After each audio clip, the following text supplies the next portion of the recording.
Real talk for the bold, bruised, and built to last. Welcome to the Built This Way podcast with Patricia Mullen. Today, I've got one of the best people for the subject. And honestly, I didn't even pick the subject. But I talk a lot about reinventing myself. And I talk a lot about, well, not really. I don't talk a lot about corporate culture. But I have kind of a fun guest today, actually, because it's someone that I used to have a lot of fun with. And, you know, when people to think of Patricia and corporate culture and thing. I mean, listen to my podcast, people. How many times have I swore and I talk about just how real I am? And when it comes to corporate culture and things, honestly, there's not a better person to talk about it than Dirk Hanlon, an old friend of mine who is an awesome listener, but somebody that has been in the corporate world and did the thing. It was crazy successful in it.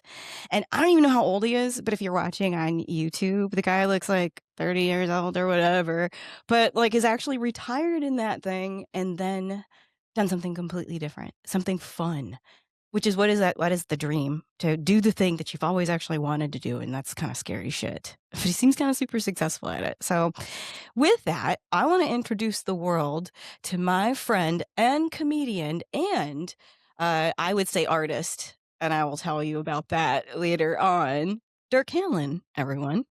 Hey, how's it going, Patricia? Good to be on here with you.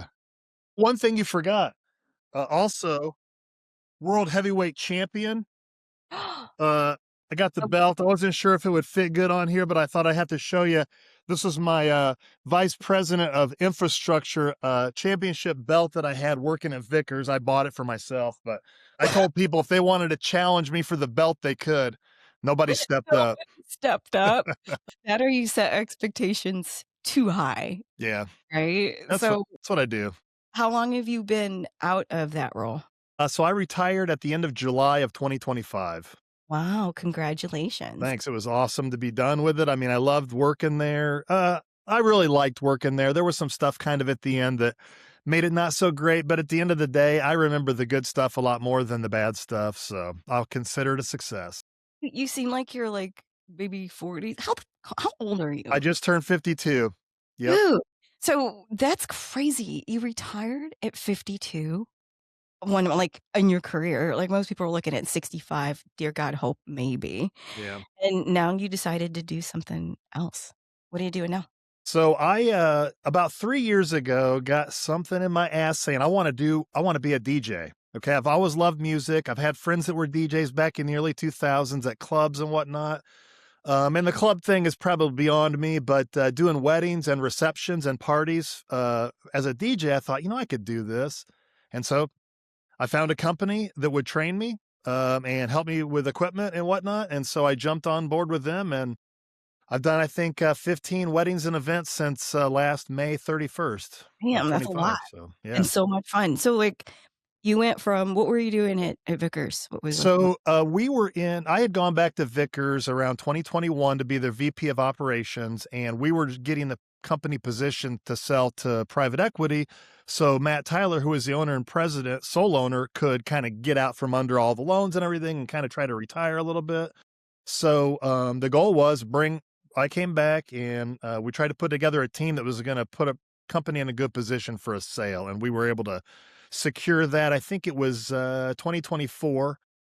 We were able to secure the sale for that. So wrapped up a lot of projects and things. We worked very hard for 3 years to get that done. And when it was done, I was like, okay, I'm done. So they make, God, I'm trying to say, Mike, my husband used to work with you, right? And we talked about, can't say his name, so we won't say his name. But he's made so many different parts and things. What did Vickers make? So we were a Toyota. We primarily supplied Toyota with engine brackets and other types of powertrain parts. Okay. Yeah. So imagine this. That's why I'm asking all these detailed questions, because you don't work there anymore. So who the hell cares, right? That's it. It's like, but just to kind of set the stage, here's this guy who I really got to know you in a leadership accelerator course. And that was when, like, you've got these communities, if you're lucky, that will find the rock stars that are upcoming in the community. And I have a funny story about that and how I got thrown into that shit too. But, and then they invest in them, or they get your companies to invest in them, and then they give you all the community things that we would like to see, but here's our values and whatever, whether that you align with them or not. It sets you in a place, but you learn a ton about things. So it gave me a really great foundation to help a young professionals group that I was starting at the time. So, and I do appreciate the connections that I made through that. But like you were in that group as well, and you graduated from that class. You and I also have done improv comedy together, We did. I right? almost forgot about that. I know, me too, until we were talking. And you are a comedian and a stand-up by just in life. So imagine this VP of operations making engine parts and responsible for this huge acquisition, it sounds like, and it happened and everything went really successful. And then he gets to retire in his early 50s and then decides, I want my evenings to consist of, ladies and gentlemen, let me introduce you to cats and boots. And you seem like you're having so much fun. I love it. I mean, I do love it. It's like, my dad passed away in 2004. He was 60, I think he was like 63 years old. He had liver cancer, was never much of a drinker. It kind of Wow. came on quickly. They did a surgery, was successful. He died of sepsis in the hospital, never left after the surgery. And, he had just retired. He hadn't even been retired for a year yet.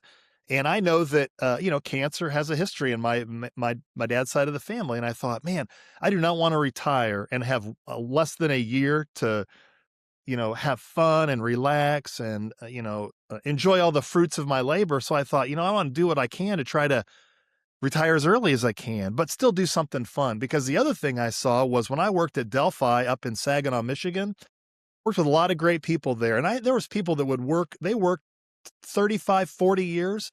And like, there was a high percentage of them that within the first 2 years of them being retired, they died. Different things, cancer, heart attack, whatever. But to me, I thought it was, they got out of their routine. You got to have a daily routine. And that's something I've tried to keep up since I've retired. I still get up at 5:45 every day, work out in the morning, walk the dog. Instead of going to work now, I'm going down the basement. I've got my DJ gear set up. I'm taking classes to try to learn to mix better and do transitions and cool stuff like you see online. And it's like, I wanted to have some time to enjoy life and hang out with my wife and dog and cat and do stuff around the house, work in the yard, work with my hands. I'm not really a desk guy at work. I was out on the floor a lot. I'm not nowhere near as talented as your husband, with his engineering mindset, but So I you want sound to like be. a male version of me. Yeah, Literally because everything you're saying, I'm like, this is my dream. And yes, everything, yes. Yeah, I don't want to be a DJ, but I do yeah, want to do this type of stuff. Like, but doing something fun. same, yes. Everything you're saying, yes. And weirdly, I didn't think about this.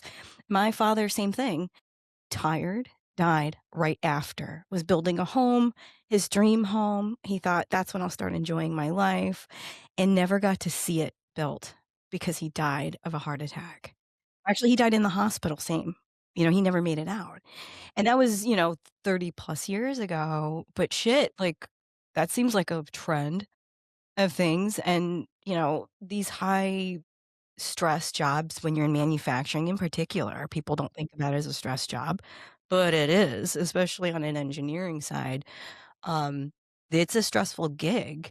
And the other side of it is that there are people dependent on those things that you build. Other Absolutely. companies need those parts or those things. And some of them are life-saving, some of them are in medical or whatever, but there's a lot of stress. People don't think about that too. It's a lot like being in the medical.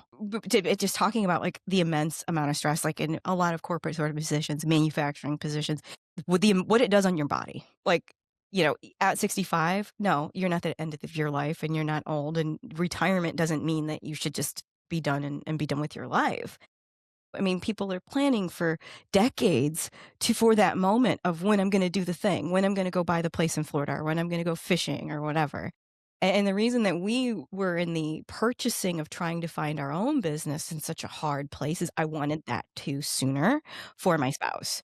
I get a little bit of that because I work from home, even though it's probably, I feel like, harder because you get breaks at work, or at least you get like some structure, where at home it's the minute you wake up until sometimes the time that you go to bed. And with with the other, just wanting that freedom, we tried to go into the boating business And I didn't care if it was like the fishing business or whatever. And I've mentioned this, if he said, I want to make toilets for a living, I would have been like, great.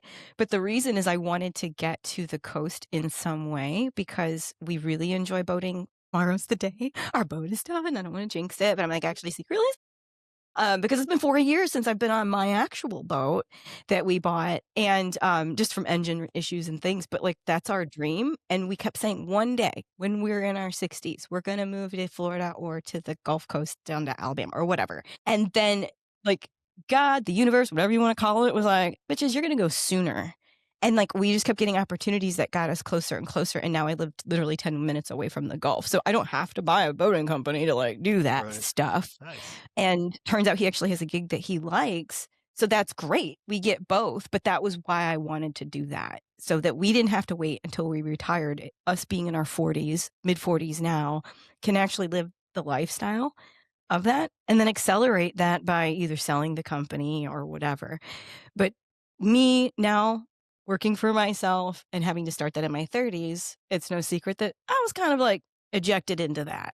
I didn't wake up one day and go, man, I'd really love to be a marketing consultant on my own and just be having to be a lot of stress and like, no, it happened because of situations and things. And after I went through that program, I learned some things about myself that I needed to grow, but I also learned like I can handle a lot more on my own too because of the situation. And I got really tired of the toxic cultures that I was in. So to get to what you wanted to talk about today, it's all, I'm like, God, I love to talk about workplace culture Yep.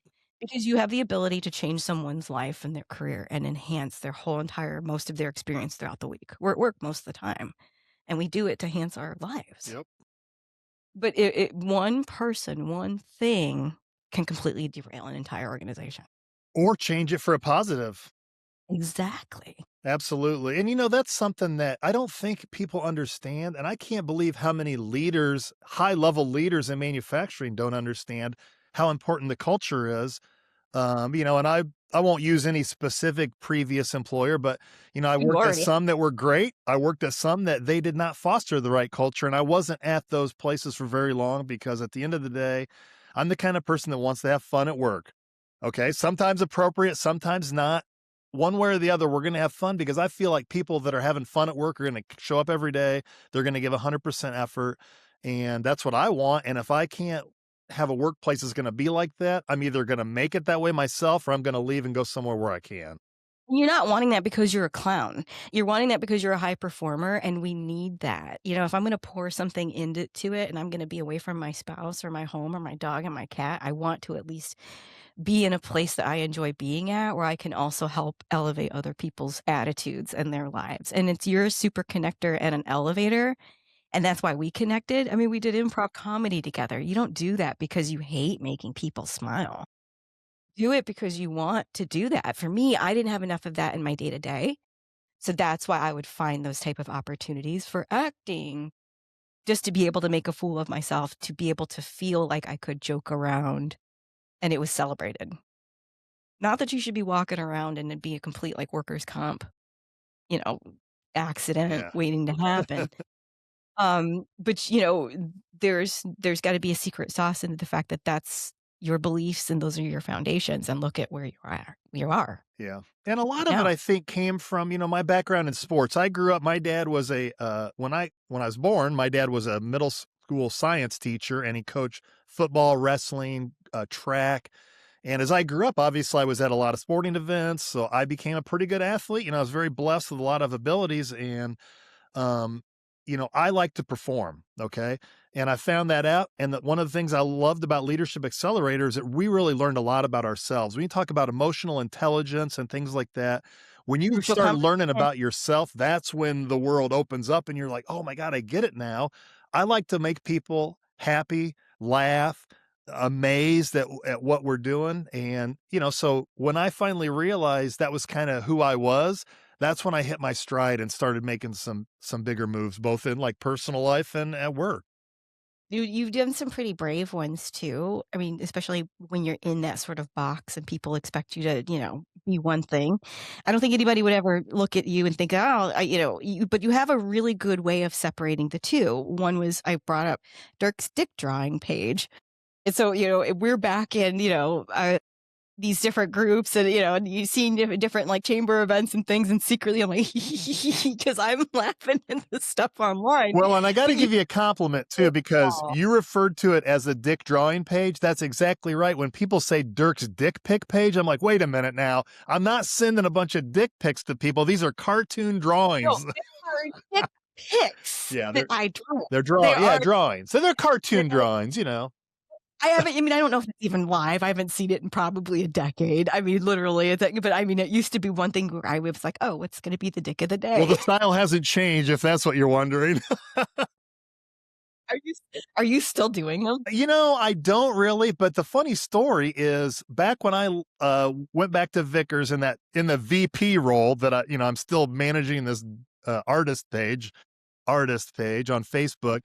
We had a new controller at Vickers, and I went down, I was talking to her, really liked her, got along well with her, and I was like, hey, I think she's kind of cool. I had deactivated that page when I left and went to the job before that, just because I didn't want them to pull that up when they were doing their background check or whatever. And so I reopened it and showed her. Okay. She thought it was hilarious, obviously. Well, then I left it open because, nobody at Vickers cared about it. And I started noticing I was getting a shitload of follows and likes. I was like to 1,300. I had like maybe 300. And I noticed that a lot of the people that were following had like Indian and Pakistani type names. And I'm thinking, shit, maybe I need to start drawing more brown penises. I mean, these are all circumcised white penises that I'm drawing here. I got to, read the room or whatnot. So, I remember all like purple, like whatever. yeah. They're very creative. Not that I don't want people to take you seriously, but that was kind of my point, is that you can still have both. And I don't know if like besides the HR lady or whatever that, thankfully that page was taken down when that was going on. I never would have any less respect for you because you were actually authentically yourself all the time. And you can sit in those settings and still be that person. And that taught me some stuff too, because I always felt like growing up wanting to be a comedian, it was looked at down upon, or that you're just trying to like, I don't know, grow up for not success and you had to pick some other thing to do. Class clown was not a compliment. I mean, I took it as a compliment, but it wasn't something that. Yeah, and it was that, and then she talks a lot. I always got that. Like, she really likes to talk. You're a communicator. No, it's one of my biggest strengths is that I can do that, right? But yeah, it's like at an early age, I felt a little bit gaslit for wanting to do those things. And it's not like and there probably there was Second City and things. I just didn't have access to that until I was, oddly enough, in Benton Harbor, Michigan. And it was just because of, Mike Nadolski, who actually went through Second City and knew people like Jim Belushi and stuff, which like, who knew that we were able to do that type of stuff with somebody that has that sort of training. All world. It is such a small world. But yeah, we had a lot of fun, had a lot of injuries. I had 2 hip replacements after that. I followed you on Facebook and saw some of those things. Yeah. How you feeling now? Y'all good? Amazing. But man, I'm like, had I had those before doing all those things? Because poor Andy was always dropping me and shit. And I'm like, man, looking back, yeah, I guess I was a little physical when I was younger. But I was trying to be a Chamber of Commerce director when I was doing that stuff, Yeah. So it's like trying to take you seriously. It was and amazing too, because I saw, I'm following you on Facebook. I hadn't seen you since, that Leadership Accelerator graduation or whatever. And I'm seeing all these things you're doing. I'm like, these are all things that like much older people do just because it takes that long normally for you to get there. I'm not saying that, it's not like I have to wear my hat to church old. I'm saying experienced and, educated and all that. So there are 2 bird feeders outside my window. Just saying. I got 3. Yeah. Yeah. Well, you are all older than me. I yeah. do like the bird feeders though. Those Blue Jays are assholes though. I kind of like it. So funny. But no, yeah, I just had I guess pulled the short stick of all the health bullshit things. And it's cool because it gave me a quality of life sooner, better than I had before. So when people look at me, they're like, you don't look the same. Or I'm like, I'm not, because everything about me before has been stripped between my career and like parts and everything, So I just, I'm always constantly settling in the new, I guess. And for me, why I choose now to have a podcast and entertain and be more myself and not give a fuck about what people think, or even work in a format where I'm employed, frankly, because just did my taxes and I'm proud of all those checks that I have to now make payments on because Jesus Christ. Yeah.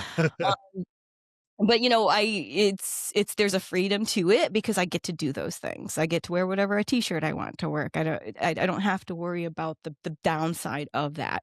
Sadly for me, I didn't get the awesome workplace culture, like, experience. I feel like I was looking back, I'm like, "Man, I've had cool bosses before, but it probably wasn't the healthiest thing." You know, and then I'm only thinking of one boss I can be like, "Man, she was really cool." But she also got kind of fired slash walked out too. So it probably wasn't the best, thing. But it's also how I kind of walked into being in leadership Sure. because I was there. Yeah, I So mean, I I stepped. get it. I always like to think of leadership as good leaders in a business. I tell people, if that person that's your boss was your sergeant and you guys were at war, do you think you would live? Because they didn't let this guy get away with breaking rules. They held people accountable. They were disciplined and everything. And it's like, I don't want to be the best friend of somebody and not be a good boss. I can be a great boss and I can be a great friend and I can separate those two. And the people that have worked for me, they know it. I think one of the best compliments I ever received was from your husband. And he had asked me to be a referral for one of his jobs that he had applied for. And I said, absolutely. I thought he was a great employee.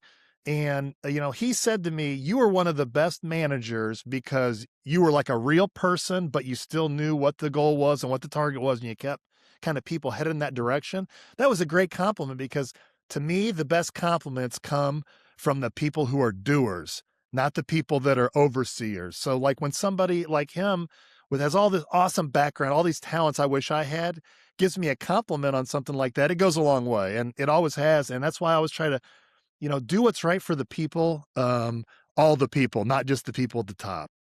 You don't realize the impact that you have on other people. Because, of all the skills that he has, the biggest thing I think that is most important to him being in a leadership role is to be like you in that to managers. Like he cares. And back then he was not in one of those leadership roles. I'm sorry, it's made me emotional. Because my husband's coming up and I'm like an emotional person. I'm not like, there's nothing to cry about. I'm sorry. I just get like empathetic. I don't know what it No, I is, hear but you. it's I feel how same. much he cares about it. And he really does. I just went on an outing with him and his employees. And they'll give them monies per quarter to spend on each employee. And the last day of the month, he was out doing this outing with them. And they told me that that doesn't happen like that. And that was like, shit.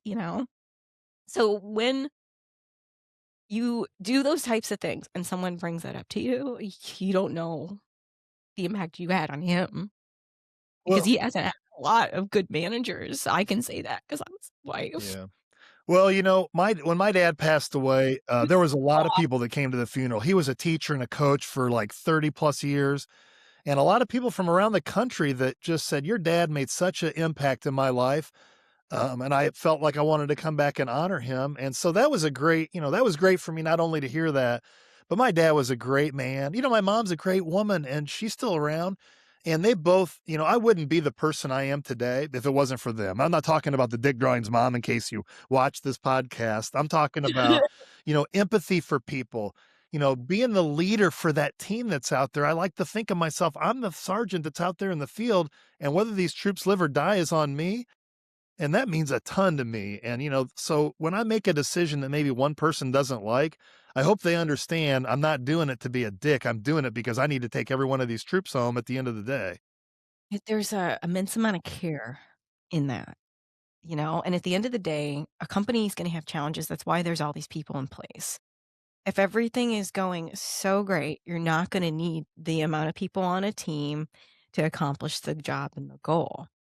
And it's not even just the leaders, people that are in middle management and even below. Everybody is a leader in a sense. If you can help move forward the people around you in some way and not hold them back. There are people that will just go in every day and they will do their job and they can just go in and do their job and that's what they care about. That's fantastic. I wish I had people that could go in and just do that. But the people that need to make sure that other people around them are also okay and doing the things and they get that and they have that understanding and they have that care, I guess that's what it comes down to. Those are the leaders. Because not everybody starts as the VP of operations for a manufacturing organization. Well, and the good part for me was I started out the bottom. I was a shop floor supervisor at Delphi Corporation, and that's where you learn it because most of No, the people they hired for those supervisor roles all had to have an engineering degree. They would not talk with you without a 3.5 GPA and an engineering degree. I don't know how I slipped by that because I did not have a 3.5. I barely had a 2.7, and I only went to Purdue as an engineering school, but I was in the School of Technology for Organizational Leadership. So, I mean, why they selected me, I don't know. But what I saw was a lot of people that had very good engineering mindset just didn't know how to deal with people. And they struggled because Delphi put them in a position to fail. And the no, ones that succeeded did very well, but the ones that didn't, it really hurt them. And I didn't you like can that. So, it happens out there. And I'd say there's probably more of that than the other, but you can teach a good person with the drive and the want a skill all day long. And you can teach a person with the right personality a skill, right? But you cannot teach a skilled person drive and want and care. So, it's like, which would you rather have? And it's the same thing with leadership, right? And in degrees and stuff. I don't have a bunch of degrees. The Army messed my college career up because they're like, we're going to offer you this life. Let's go do this thing. And I'm here just at my associates going, yeah, okay, life's going to be awesome. And then like just had to work after that. So I don't have a bachelor's even. And every single job I've ever had has been because I was connected to the right person. I was in the right place at the right time. Period. If I filled out an application, it was because it was a formality after someone already offered me the job. And that sucks to say. Man, I was like, man, she's privileged as all hell. Well, if you're watching this, I'm not, except that I'm a woman. You know what I'm saying? And but it was because they met me or they knew of me through something else or they saw a skill that I had. And 90% of the time it was personality driven. When I worked for Morgan Stanley, that happened. I failed my Series 7 2 times by 2 points. Like, they weren't even supposed to keep me the second time, but they did because they liked me so much. They're like, don't tell the rest of your class everybody's getting fired if they failed the test. And then they kept me, and I was terrified to talk to any of my classmates because I was like, not supposed to be there. And then I failed that shit again. And I was like, this is so square peg round hole. Why do I want to be a wealth management advisor to do marketing? They built a position for me. I would have probably hated it, made a ton of money. So call me if you want me to come back. But I can't get my Series 7 because I'm a shitty test taker. That's why I didn't go back to school. And in school, I was great. But once life hit, I learned that my skills were that. My first real job was a restaurant manager because I did all the other jobs. They know what to do with me, and I was underage. They shouldn't have me serving alcohol. So when I turned 18, they're like, we're going to make you a key manager. And I learned that they needed a personality. They didn't need somebody to know how to actually cook, and I'd have to jump back there sometimes and do that or whatever. They needed somebody that could walk up to a customer and make them feel cared about, and then it'll make them want to come back. And that skill I used in every other job. That's how I became a Chamber of Commerce director. That's how I sold air for a living, selling radio. well, that's a skill you can use in any position. I don't care if you're an operations manager or you're working the register at Meijer, being able to handle people and deal with them, especially upset people, is a skill. I think it was I like to read about leadership, How to Win Friends and Influence People by Dale Carnegie. I think it's in there. He said, maybe Rockefeller, one of those guys said, if I had an engineer that had people skills, that is the pinnacle of what I want because they can do everything. But there's a lot of people out there that have zero people skills, which makes it easier for people like us that you have a little bit of, I don't know what the word is, just personality with people. You remember their kid's baseball game was last night and you ask them how it went. I mean, that stuff goes a long way. And the other thing is, you go up, yeah, my wife talks about it. She's got people at her work that'll come up and ask, hey, how's your day? And then before they can even get a word out, they're turn around to leave and they don't care how their day was. And if you think that people don't know when you ask that question, whether you really mean it or not, you're stupid because they obviously do. And they're insulted even more than if you wouldn't have stopped to say anything to them at all and walked off rudely. You know what I mean? All right. I've got an upcoming guest, and I don't want to talk about him too much because he's awesome. And I've known every guest, But recently people started reaching out to the show to be a guest. I'm like, okay. So I figured I should meet you before you come on the show. So we met and talked or whatever. And we were talking about that very thing. And I just told him flat out, because he does some similar stuff as me, that, I've learned all these things through that. And he was like, yeah, basically people just want you to be likable and actually want to have an engaging conversation. And one of the things I brought up, I was like, and someone's like, oh, how was your day? And people are like, oh, and then they just dump onto you. I'll say something like, well, what's good? And the next thing they know, they're still telling me about their day. And I said, the reason why people hire me is like, you got more of the technical stuff. The reason people hire me is because they just like me and they trust me. And then I got to hire other people to figure the rest of the shit out. Like, I'm not an expert in whatever. I probably have to do another podcast to debunk the last podcast I had. We're talking about SEO. And now I'm like, shit, so this might be a thing.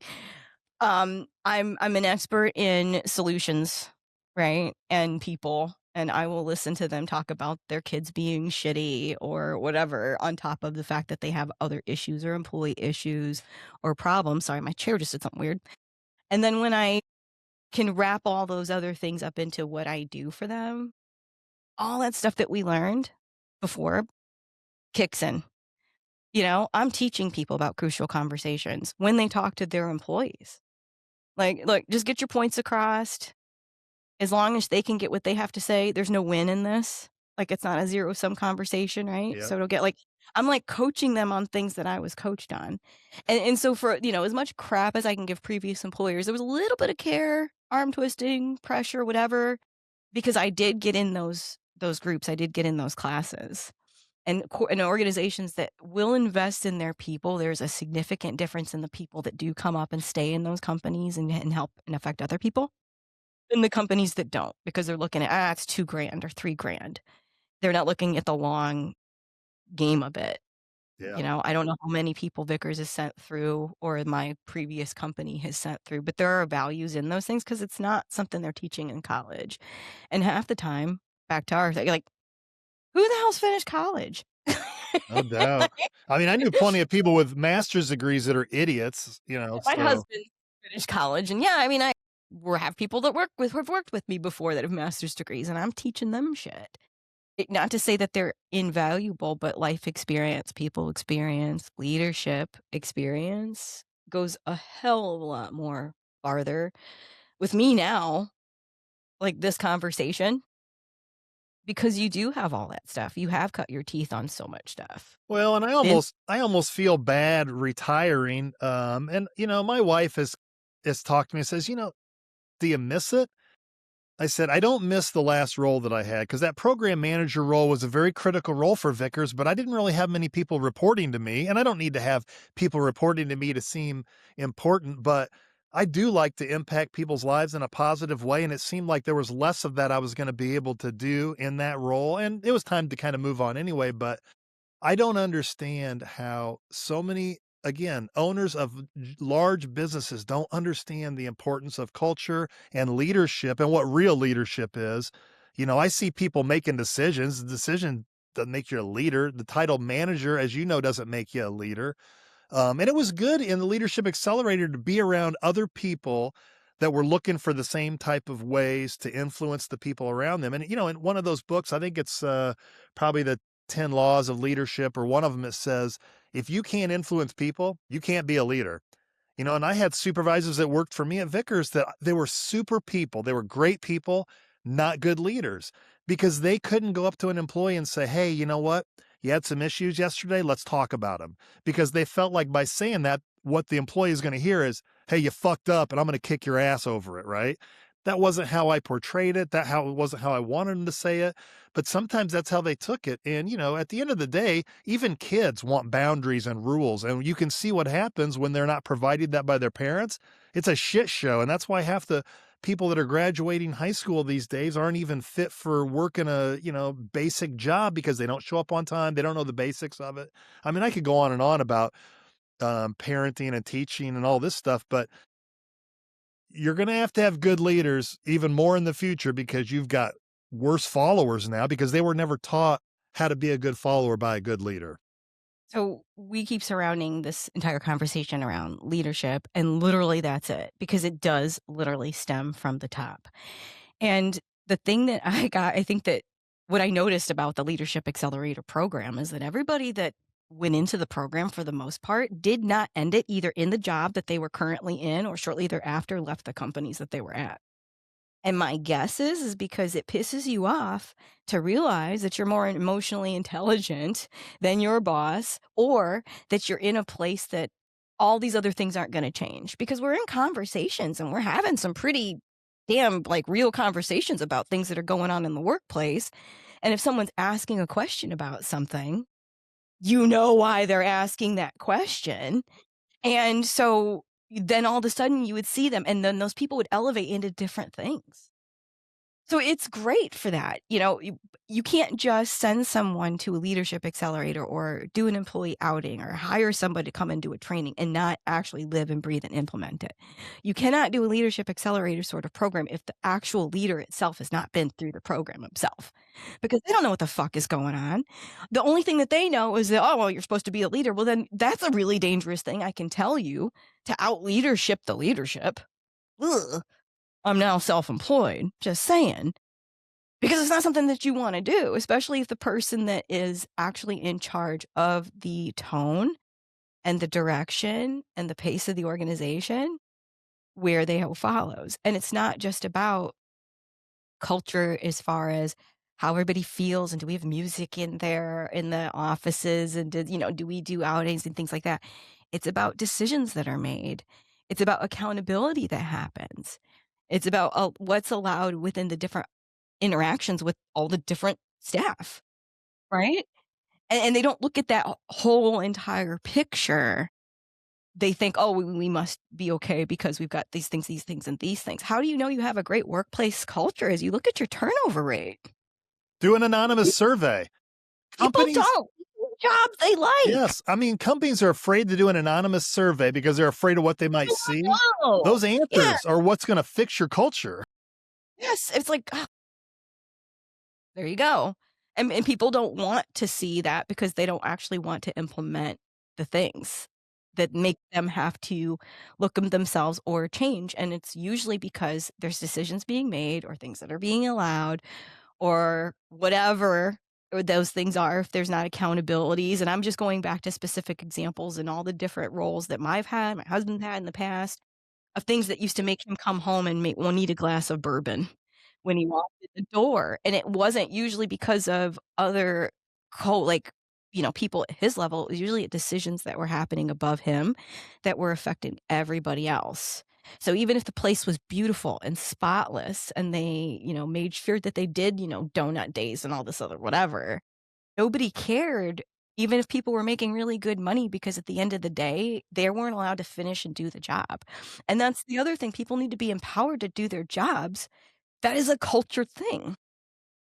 Absolutely. And if other people aren't doing the jobs, which goes back to accountability, you're going to have a bad workplace culture. You're going to have a lot of different resentment. Yeah. Well, when I went back to Vickers and we did an anonymous survey, because I'm like, we got to figure out what the hell's going on. There was a lot of people that were good employees that were quiet. They wouldn't come with their hand out saying, I want a raise. But they were watching all the bad employees that had bad behaviors coming and doing that. And the company was afraid that if they'd left, we'd be in trouble. First thing I said is, we ain't handing out raises to people that come and threaten us that they're going to leave. And they left. And guess what? We were better because of it. And, when you got this 90% of these people out there that are working their butt off, and then they see the 10% screwing off, I focused on that 10% of those people, get them in line. You don't have to fire them, try to help them. Sometimes they just, need a good leader or whatever. Those 90% of people will start working their butt off for you when they see you're trying to make life painful for these 10% that are making it bad for everybody else. And then they start working for you. And then when they trust you, that's when you start getting some momentum. So, they've got to believe in you. And again, those people aren't stupid out there on the floor. They know what's going on. And it doesn't matter if you're running a CNC machine, you're a cashier at Meijer or whatever. You have to have those people. That is the direct labor. Those are the people that without them, I can't make a part. I can't run a CNC machine. So I got to make sure that those guys and gals are on board, because if not, there's going to be trouble. And that's what we did over the 3.5 years. And again, I say we because it was all of us. It wasn't me, but again, I think Matt Tyler brought me back because I knew people and he knew that I could help figure out what that culture issue was. And man, things were going great um, when I left, and I loved that I was a part of that. Did Vickers or any of the companies that you find successful, and hopefully Matt Tyler's like, let's go. I mean, remember me? You've met me before. We're talking good. Yeah. Right. Um, but did they have a clear mission and values like for the company? We did. But Yeah. the challenge was when we were bought by private equity, some of that stuff kind of changed. And even though the words on the paper didn't change, the culture and the values changed. I mean, Oh man. and it really hurt me because I was told, hey, we're going to leave things the way they are for the most part. You guys have been successful doing it the way you've done it. We want to keep going that way. And I believed that. I honestly believed it was going to kind of stay the same way. And I don't know if I was an idiot or if I was just, hopeful, wishful thinking or whatever, but it didn't stay the same. They made a lot of changes. They got rid of a lot of people that have been there a long time. And hey, I get it. That's their role now to take care of that. But I just didn't want to be a part of that anymore. And it's tough, like you were saying, these these corporate cultures are difficult. I mean, I'm going to sit here and be honest. I'm a white guy. I get along with everybody for the most part. I've never had a problem getting a job or keeping a job or whatever. And I understand it's not that easy for a lot of people. So, part of my role was try to make sure that it was easy for everybody to try to fit in as best they could, make them feel like they're part of the team, because at the end of the day, that's how you get retention, employee retention. You get that turnover down because, we always said culture is what leaders accept. That's it. In the workplace, if I accept that person clocking out 2 minutes early every day and then fixing their time, guess what? That's pretty much the new rule of what's going on. Yeah. Damn. That's good. Yeah. But I mean, it's tough because my wife, I feel bad for my wife because she's She's still in that. she's got a great job, Angie, and she's a corporate finance, a high-level accountant, and some of the things that I hear her talk about her bosses do at her company, it drives me nuts because I'm just thinking, they just need somebody in there that knows something about leadership. They have all these fancy degrees and none of them are leaders. And my wife's trying to do the best she can from her position, but it's tough to swing that whole corporate culture from with one person being the only one that sees the issue.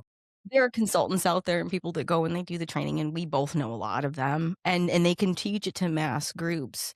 And I think that's when they are most successful, but you also have to be immersed in there. And you also have to have those qualities, and there are people that desire to be a leader and they have some of the base foundations to do it.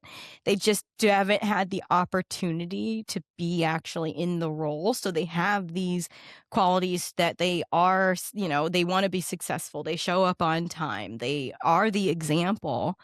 They care about other people around them. Those are the basic foundations, right? Because people are going to trust you if you have those things. I can depend on you. You're going to care about me, and I trust you. Likable doesn't hurt either, right? So then, like, growing those people into those roles, and then there's the people that do it their whole lives. They never get into the role. And they still decide to start their own business at some point. Like, not every person was a VP. It's very opposite. A lot of people that were in your role will stay there till they die. You know what I mean? Because they have stability in that, and there's a lot of comfort in that. And they will stay with the company because they'll throw money at them and say, we'll stay here through this transition because you were the thing that kept our culture. And all of a sudden, it makes you this resentful asshole because you're the one that's carrying the torch for everybody else as you're watching the turnover happen and all the hard work that you just put go down the drain. Yeah. Then people usually will get frustrated and say, fuck it, I'm going to go start my own DJ company, Yeah. which may be what happened with you. Me, I was just unemployed and was like, well, we got to do something. And someone's like, you should just do this because I don't want to pay you a salary. And I was like, well, no one's hiring me. Might as well. And here I am. That, it says a lot. And you can take everything that you've learned and help in micro levels until your business, what's the business again? You said it was national. Complete Weddings and Events is who I'm working for right now. Yep. Wedding and Events, and it's your own franchise out of Southwest Michigan. Where are you at now? South Bend. And it's not my franchise. I work for Erica Stoner. She's the owner for the local. South Bend. But yeah, it was great because, again, here, I have no experience DJing. I went into an interview at a Beef O'Brady's restaurant to meet Erica and her husband. And how did you find the interview, by the way? My God, this is a great story. I'm glad you asked. So I'm taking these classes on a website. It's called digitaldjtips.com. Great classes. I love the instructors. And one of the things they said is, it's very hard to go out and start your own DJ business on your own. Go find somebody who has already got the business. See if you can work with them. The pay's going to suck for a little while, but you can learn, you can get experience. You have to get gigs. You got to get out there and start getting, media and content and all that. And so I was on Facebook and I found a Facebook group that was called DJs in Your Area. And I'm like, oh, I'll join that. And then as soon as I do, I'm thinking, wait a minute, what area? And I look and it's literally all people from Africa. They're all from Africa, and they're talking about DJ meetups and we can train. I'm like, I don't know. So I'm in the group, but I'm not really participating. Well, then one day on a Saturday, I think I was at a grocery store. I'm flipping through my phone and I see there's a post in that group that says, hey, we're looking for DJs with no experience in the Michiana area, which is the, South Bend, Michigan, South Michigan. And I'm like, well, that's weird. So I sent him a direct message and said, hey, I'm in the area and I've actually got some training. I got my own equipment and stuff. And so good thing I sent him that message. He found out the same thing about that group being all just, in Africa. I'm not flying to Africa for a DJ group because he left the group. And so by me sending that message is the only way he knew that I posted even in that group. And so we sat down for the interview and I showed him, I said, I don't have any experience, but here's my work resume and all the things that I've done. And what really caught his attention was my stand-up comedy background because I was, not afraid to be on a microphone up in front of people, making an ass of myself. It's my specialty. So that's kind of how I got my foot in the door there. That's amazing because just who freaking knew? And you're telling this, I'm like, shit, I forgot. I almost tried, but I don't think he had confidence in me. Maybe it's like whatever. But like, there was a DJ company in Southwest Michigan, a friend of mine, and I was like, I could totally do this and stuff. But I think he didn't think I could like lug the equipment around or something. Like, I don't know. But I moved right after that, so it wasn't a thing, or whatever. But yeah, I was like, I could totally go and like mix boards. It's fun. I mean, who doesn't have fun at a party, right? Like so much fun. I was lucky that the guy that did our wedding, I didn't know him, but he actually like just played what I said, or whatever. And it was fun, but it could make or break a wedding. And it's so hard to find people or go to weddings or just events where the DJ knows how to like read the room. And I've said that before, where I'm like, read the room, because you're playing like My Chemical Romance at a wedding. Actually, that happened. And then everybody just burst in and started singing. And I was like, oh, shit. Like, I'm wrong. Because everybody stopped dancing and started singing. I'm like, that's weird.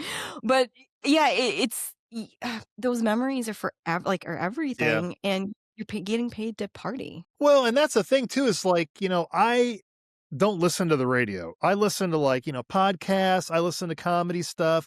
I like dance music. I'm big into EDM and tech house type music. Well, you don't play that at very many weddings. I did at one. It was actually really cool. They requested it, but so I had to get into the, like, what are people listening to at wedding receptions now? I mean, when I go to a wedding back in the last 10 years, I go to a wedding, I'm at the wedding, we find where the card drop off is, and we take off before even dinner starts.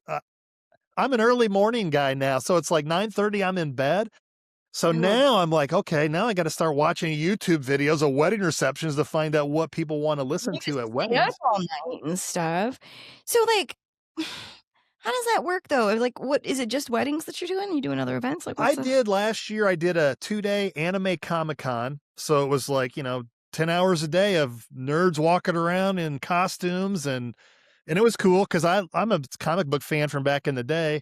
And I wore a little, it's called a Naruto wig. It's like a Dragon Ball Z thing. I had to ask my stepson about that. But I did that. I did a 60-year class reunion for Mishawaka High School. My goal was to break a couple of hips, but they weren't dancing too much because you could imagine they're all 77, 78 years old, but it was a good time. Great music from the 60s too. So, well, because weddings are just kind of like a one and done deal anyway. And it's just like, yeah. And if they're going to tell you all that, but I'm like, man, as you're talking, I'm like, why aren't events and concerts so much earlier now? Because like it's so hard to go to a concert and they're like, oh, it starts at 7. There's a concert coming up. Bush is coming up next week. So we're going to be here and we're going to go. And I think the like event ticket said it started at 7. I was like, oh shit, the first act starts at 7. That means like they're not going to go on until like 10 o'clock or something. I'm going to see midnight that night. Like, I don't see midnight. I watch birds, I'm up at 4:30. It's just my clock is from the manufacturing world still. So even on weekends and shit, and he's out of town, I'm like still getting up, and then I get my coffee, watch the moon go down, the sun come up. I am not, it's tough for me to stay up late. We did a wedding in Fort Wayne. It was, got over at 11 and I had a 2-hour drive home and I'm usually And you need to asleep make for it. 4 hours by then. No, I think if you're over 40, then your wedding should be earlier in the day. And if your music is over like a decade or more old, it should go earlier in that by an hour. Yep. So, and I saw something on TikTok that there were like clubs for people that are like during the day. Have you seen Yes, those? I'll go to one of those. But I they're not want around here. Like Vegas, I see some stuff. A lot of these EDM acts. I went and saw a guy in Chicago that I love, Mala, and there wasn't tickets online. The doors opened at 11 Central Time. And PM. he got on, yeah, no, AM, and we got, yeah, PM, and then he got on at 1 AM. So it's really 2 AM our time. My wife and I went to dinner at 8 o'clock, came back to the hotel, took a nap for 2 hours, and I was still exhausted. And it's like, well, I did it. I'll probably never go back to another one of those, but I wanted to do at least one. Was that Vegas? Is that was you? It was in Chicago. This one's in Chicago.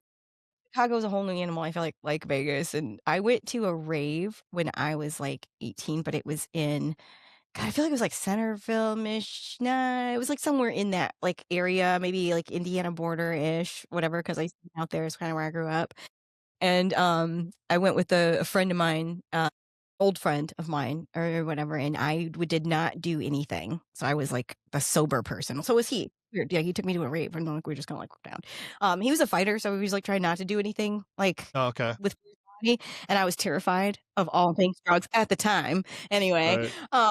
but yeah, so I remember going and like I think it was like after we'd already left the club that we would quit, and it's like, oh, let's go to this rave randomly in the middle of like a cornfield sort of thing. Like, what the fuck? Like that back in the day, it'd be like, oh, when are you gonna get ready? Oh, meet you about 9:30, and then we'll pre-drink, and then we'll go to the bar.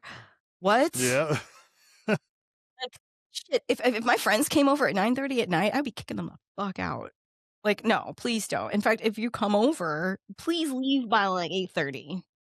Because if it's on a Monday or Sunday, I got like shit to watch. I'm So telling please you, leave. my next step is going to be yelling at kids to get off my lawn. I will too. I've been working Do on you have that grass, so they need to stay off that fucking lawn.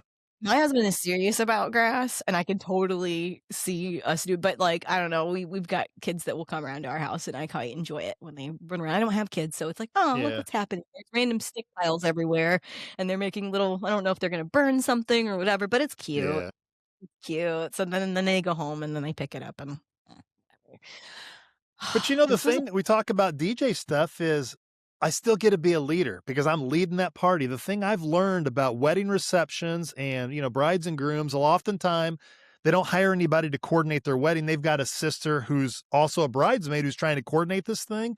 Well, they're getting pictures and nobody knows what to do. Guess who steps up? The DJ. The DJ is going to be the coordinator for any wedding reception that doesn't have a coordinator. And I'm not sitting back waiting for people to ask me to do something. I'm just out there directing traffic. And it's easy because I'm used to doing that type of stuff. And at these receptions, people don't know what to do. They're going to look for somebody to tell them what to do. Here comes 6'3" big ass bald Dirk to tell people, okay, you go over there, you do this, directing traffic, making it happen. And I mean, a lot of people don't see that. I don't care if they see it or not. I just want to make sure that, they had a good reception and everybody knows what they're supposed to do, take all the ambiguity out of it and have fun. Well, your job is to set the tone, and that's what leaders do. And at the party, your job is to literally set the tone. At my wedding, the caterer had the food in the middle of the dance floor, as we did it at a brewery. It was kind of cool. And I had to walk up to them and say, "Can you move my stuff? We want to dance." And then I went up to the DJ and was like, "Could you start like now? Like get going." Our first song was Kesha's "Wake Up in the Morning Oh, Feeling Like P Diddy," yeah. but now she changed the song to like "Wake Up in the Morning Feeling Fuck P Diddy." So it's now we'd have to change that in our memories. The video didn't work, so we don't have to worry about that. But we just had fun, and that's what people say. They walk up and they're like, "Who's the girl in the red dress?" Which is like my brother's ex-girlfriend wore this crazy like stripper dress to the wedding. It was scandalous as all hell. My mom told her to do it and she listened, like, what? That's so weird. So anyways, people always ask about that still. This is like 13, 14 years ago. And then they say, "Your food is great." And then they say, "I had so much fun dancing." I'm like, "Thank you." And then they say, "Your dress was so pretty." I'm like, "Fine, thank you for that." But then they go through the, but that just I have waited to finally go to a wedding that was that fun, and we finally went to one, and we've been married for 13 or so years, and last year, our cousin's wedding, we didn't even dance together, which actually pissed me off a lot because he never danced with me, not one time. But I have been waiting for years to find a wedding that fun because people don't dance at them. And a lot of events, people won't dance. And honey, I got 2 new hips. Every time there is an opportunity for me to dance, I am doing Hell it. yeah. I do not care because I couldn't do it before. So I love to dance. Um, but yeah, it's so important people forget about it and they think, "Oh, I could just put on a whatever," and, they play it from that. But there's something about it, and I'm really glad that you're doing something that you love. How cool that you get to get paid to do something that you would do anyway if someone asked you to do it, Absolutely. and you're getting paid.